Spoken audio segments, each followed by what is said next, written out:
കഴിക്കുന്നല്ല ഇത് കൊണ്ട് വിൽക്കുന്നൊക്കെയാണ് നമ്മൾ കേൾക്കണത്.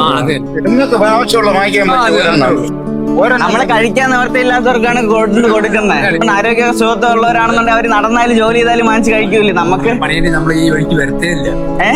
ഹോട്ടലിൽ പണിയുണ്ടെങ്കിലേ ഞാൻ ഈ വഴിക്ക് വരത്തേ ഇല്ല. നമ്മൾ ഹോട്ടലിൽ ചിക്കൻ ഉണ്ട്, മട്ടൺ ഉണ്ട്, എല്ലാം ഉണ്ട്. പണിയില്ല, അതുകൊണ്ട് മാത്രമാണ് നമ്മളിവിടെ വന്നത്. എനിക്ക് സന്തോഷമേ ഉള്ളൂ ഈ ഭക്ഷണം കിട്ടുന്നതിൽ. അന്ന് കൊണ്ട് വന്നപ്പോഴും ഞാൻ ആ ബസ്സിൽ ഇതുപോലെ മേടിച്ചത്. അന്ന് വന്നപ്പോഴല്ലേ അമ്മാമ അല്ല, എനിക്ക് ഇനി അമ്പലത്തിലും കൂടി കൊടുക്കാറുണ്ട്.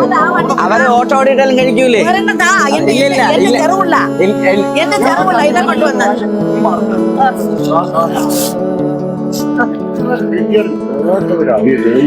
ഇതിൽ വന്നാൽ ഇനിയിപ്പോ നെക്സ്റ്റ് ഈ സാധനം അവിടെ മാറ്റി വെച്ചിട്ട് അടുത്ത വരുമ്പോ ഈ സാധനം മാറ്റി അടുത്ത അവരുടെ അടുത്തും മേടിക്കും.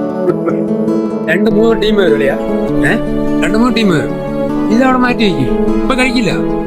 അടുത്ത വരുമല്ലോ, അടുത്ത വരുമ്പോൾ അവിടെ വരും, അതും മേടിച്ചു കഴിക്കുന്നല്ല ഇത് കൊണ്ട് വിൽക്കുന്നൊക്കെയാണ് നമ്മൾ കേൾക്കണത്. അതെ.